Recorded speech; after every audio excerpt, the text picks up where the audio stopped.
Justin/Igor's boozy trip to a bed and breakfast with Nikki Sanders backfires. Hello everyone, welcome to my channel.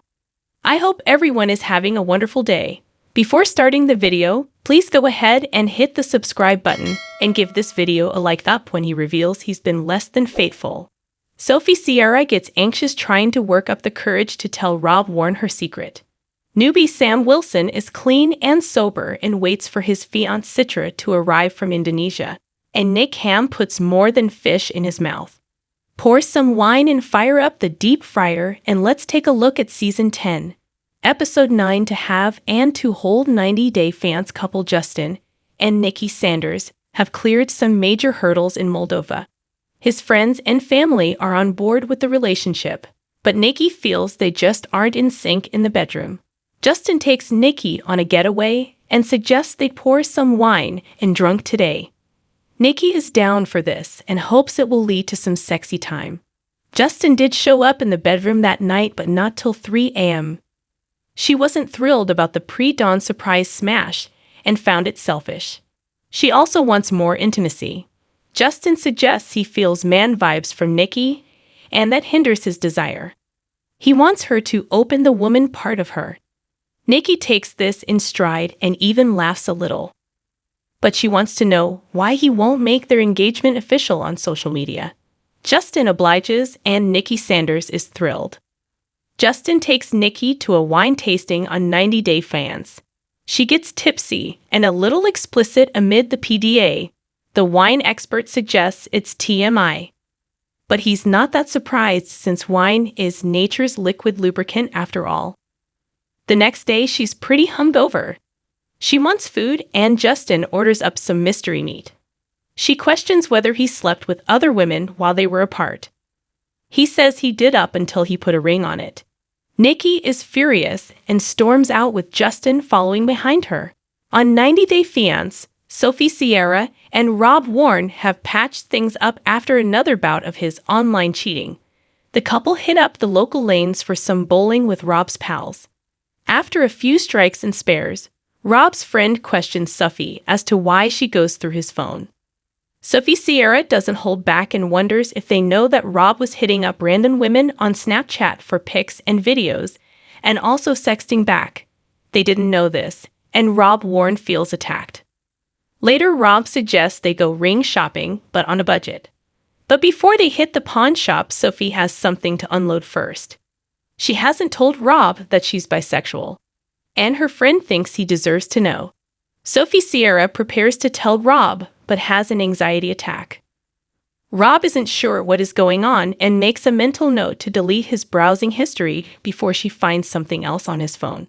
Sophie finally blurts out that she's bi, and Rob Warren says he doesn't even know how to respond.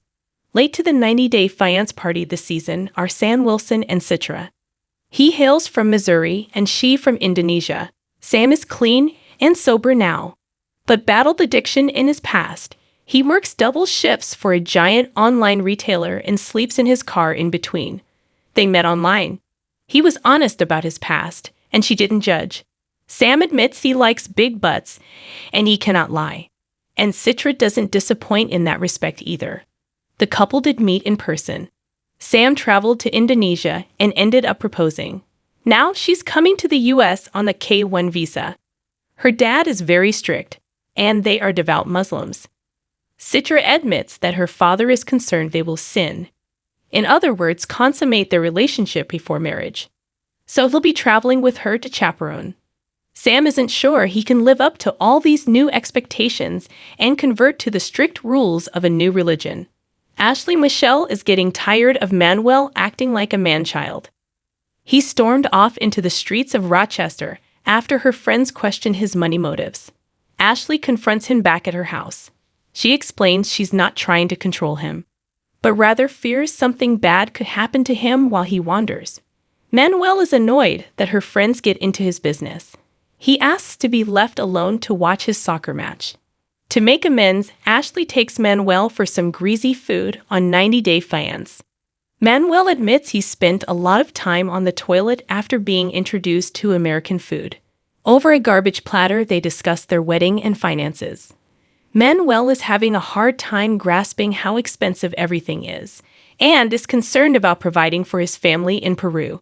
Ashley takes him to the shore of a lake, and they have a breakthrough while Manuel splashes in the surf like a baby. So, for now, the wedding is on. Nick Ham is taking in the sights, sounds, and smells of Searcy, Arkansas. He feels a little out of place, but Devin Hoofman's family is welcoming. Nick is impressed with their large house, but less impressed with the small town and some of its history. But Devin is a good tour guide and explains things carefully. It's definitely a big difference from living in South Korea. To make Nick feel at home on 90 Day Fiance, Devin's family plans a good old fish fry. They invite some good friends and commence to battering and frying in an outdoor contraption. Nick finds the deep-fried delicacy tender and tasty. But when someone asks what South Koreans think of Americans, Nick Ham suggests they are all fat and eat greasy food. Everybody stares at him indignantly with mouthfuls of fried fish. Nick should have probably taken a cue and shoved some more fries in his mouth so he couldn't speak. But he uses Devin as an example of poor eating habits by suggesting she's lazy and lunches on fast food. He also grabs her belly and says, "No wonder why you're piggy." This elicits horrified expressions from the cod-eating crowd. Devin is embarrassed and so are her parents. Later, they explain to their friends that they do plan to address Nick's behavior towards Devin. Till next time, thank you for viewing, and please consider subscribing to my YouTube channel.